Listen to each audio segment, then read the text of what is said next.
गांधी जयंती नारा होता लाल बाल पाल सरदार वल्लभ भाई पटेल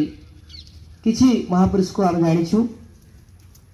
किंतु टिके आगु जीवा गर्वित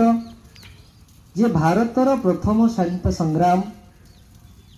ओडिशार आरंभ होता 1817 मसीह पाइक विद्रोह रूप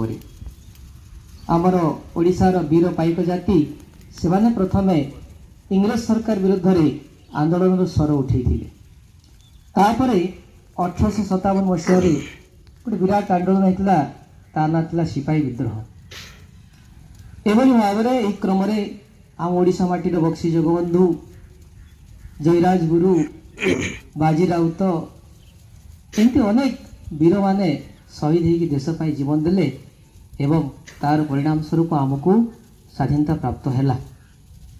किंतु इतिहास रे आमे से किसी वीर पुरुषों को आमे भूली जाइचु किंतु जा हो वेद जमती आमे शुणी शुणी कि मन रखी आमर पूर्व पुरुष माने आमको कही विषय रे अल्प किसी जाचु आमे तुमको कहूँ तुम शुणिकी मन रखीच एमती से मैंने सब अमर से जो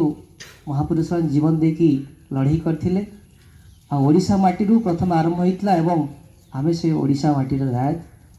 तेणु आज दिन को आमे बहुत गर्वर सहित पालन करुचु ए परिप्रेक्षी मो अनुरोध करी दीनबंधु गुरुजी द्विपद हमको आज दिवस विषय कहे।